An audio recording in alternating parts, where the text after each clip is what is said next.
उत्तर प्रदेश के परिषदीय प्राथमिक विद्यालयों में शिक्षक भर्ती का मामला सरकार के एजेंडे में है भी अथवा नहीं, ये जानना और समझना बेहद जरूरी है ताकि जो लाखों की संख्या में अभ्यर्थी अपना समय व्यतीत कर रहे हैं इस भर्ती के इंतजार में, वो अपना दूसरा कुछ देखें या फिर इस भर्ती का इंतजार करें। तो अंत तक जरूर जुड़े रहिएगा, कुछ हद तक आपकी चीज़ें स्पष्ट होने जा रही हैं। नमस्कार दोस्तों, मेरा नाम है नीरज और आप देख रहे हैं कैरियर बिट यूट्यूब चैनल। अगर आप इस चैनल पर पहली बार विजिट कर रहे हैं तो इसको सब्सक्राइब करते हुए बेल आइकन को प्रेस करना ना भूलें।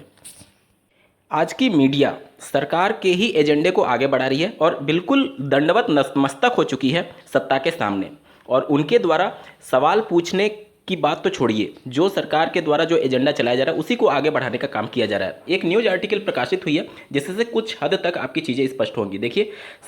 सरकारी नौकरी का कीर्तिमान 31 दिसंबर 2023 तक जो भर्तियां उत्तर प्रदेश में प्रस्तावित हैं उसके संबंध में यहाँ पर बातें मेंशन की गई हैं। आप देख लीजिए, लोक सेवा आयोग के द्वारा 4527 भर्तियों के बारे में बात की गई है। अधीनस्थ सेवा चयन आयोग के माध्यम से 20,060 और उच्चतर शिक्षा सेवा चयन आयोग के माध्यम से 958 पदों के सापेक्ष बात की गई है। ये वही पद है जो कि उच्चतर शिक्षा सेवा चयन आयोग में जो असिस्टेंट प्रोफेसर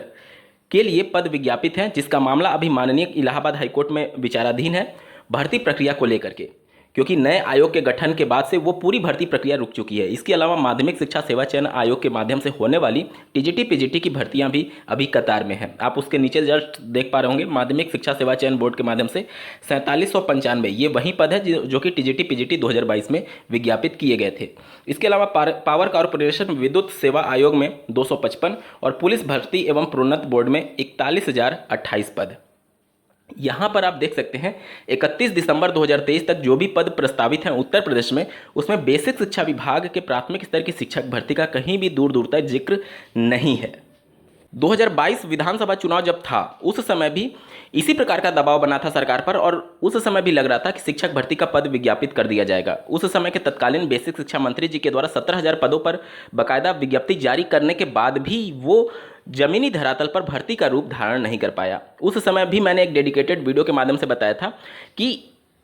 अगर सत्ता में फिर से सरकार आई तो वो पद कभी विज्ञापित नहीं होंगे, क्योंकि जो बिल्कुल एक तरीके से चुनाव के मुहाने पर खड़े होने के बाद भी दबाव महसूस नहीं कर रही थी, वो जीतने के बाद कहाँ दबाव महसूस करेगी। आप यही हालत आप जो 2024 में लोकसभा चुनाव होने वाला है उसको लेकर भी समझ सकते हैं। ये तो क्लियर है कि 2024 का जो लोकसभा चुनाव होगा उसमें उत्तर प्रदेश का एक अहम रोल होगा, और उत्तर प्रदेश में किस प्रकार से भर्तियों को रिप्रेजेंट करना है और नई शिक्षक भर्ती को लेकर के क्या अड़चनें हैं और उसको किस तरीके से पॉजिटिव वे में दिखाया जाएगा, इस सब का एक छोटा सा बानगी आप समझ लीजिए। पिछले कार्यकाल में 5.5 लाख सरकारी नौकरियों की बात कही थी, पिछला कार्यकाल समाप्त हुए और वर्तमान कार्यकाल का भी लगभग 1.25 साल बीत चुका है। इन सब में अभी तक केवल पिछली भर्तियों की ही बात दोहराई जा रही है। आने वाले 2024 में भी पिछली भर्तियों का ही रिकॉर्ड सामने रखा जाएगा और बेसिक शिक्षा विभाग में एक नए शिक्षा सेवा चयन आयोग का जो गठन किया जा रहा है उसको आगे रिप्रेजेंट किया जाएगा कि हम एक निष्पक्ष भर्ती चाहते हैं, इस वजह से एक नए आयोग का गठन कर रहे हैं।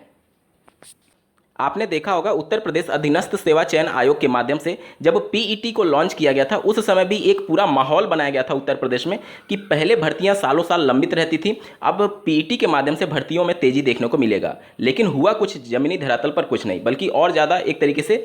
चीज़ें कॉम्प्लिकेटेड होने लगी, क्योंकि पीईटी साल भर के लिए वैलिडिटी उनकी होती है और साथ ही साथ उसमें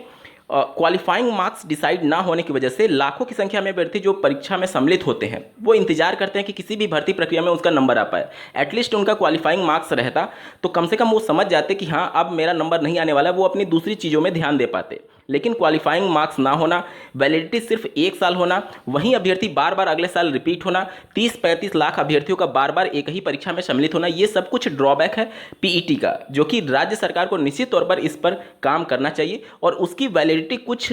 और बढ़ाना चाहिए। जिस प्रकार से आप देखेंगे उत्तर प्रदेश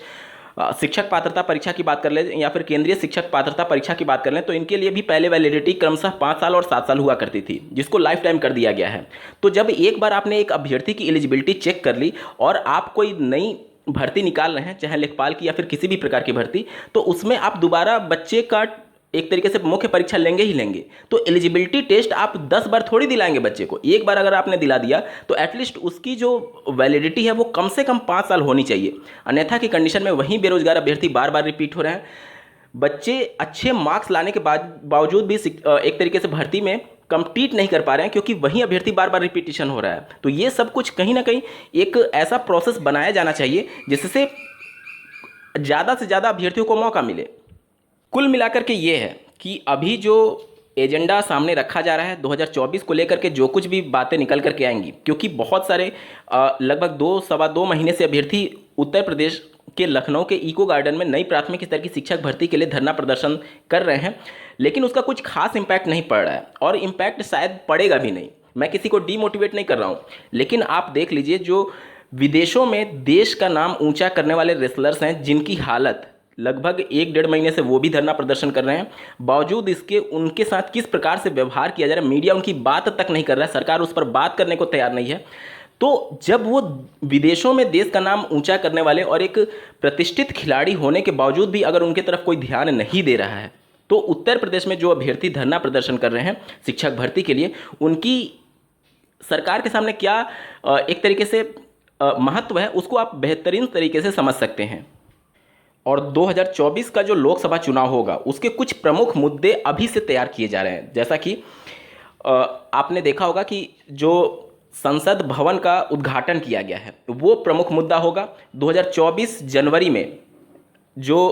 राम जन्मभूमि का मामला है और जो राम मंदिर का मामला है वो भी आम जनमानस के लिए खोल दिया जाएगा। तो 2024 के लोकसभा चुनाव में ये भी प्रमुख मुद्दे के तौर पर हाईलाइट किया जाएगा। इसके अलावा बेरोजगारी की बात कर लें, भ्रष्टाचार की बात कर लें, महंगाई की बात कर लें, ये सभी चीज़ें एक तरीके से धीरे धीरे दबने लगेंगी, क्योंकि जहाँ पर धर्म आ जाता है, धर्म के नशे में सब चूर हो जाते हैं और अपने बेसिक मुद्दे को भूल जाते हैं। इस पूरे मामले पर आपका क्या कुछ कहना है कमेंट के माध्यम से जरूर बताइएगा और ऐसे ही महत्वपूर्ण अपडेट के लिए इस चैनल को सब्सक्राइब करना ना भूलें। इस वीडियो को देखने के लिए आपका बहुत बहुत धन्यवाद। भगवान करे आपका दिन शुभ हो।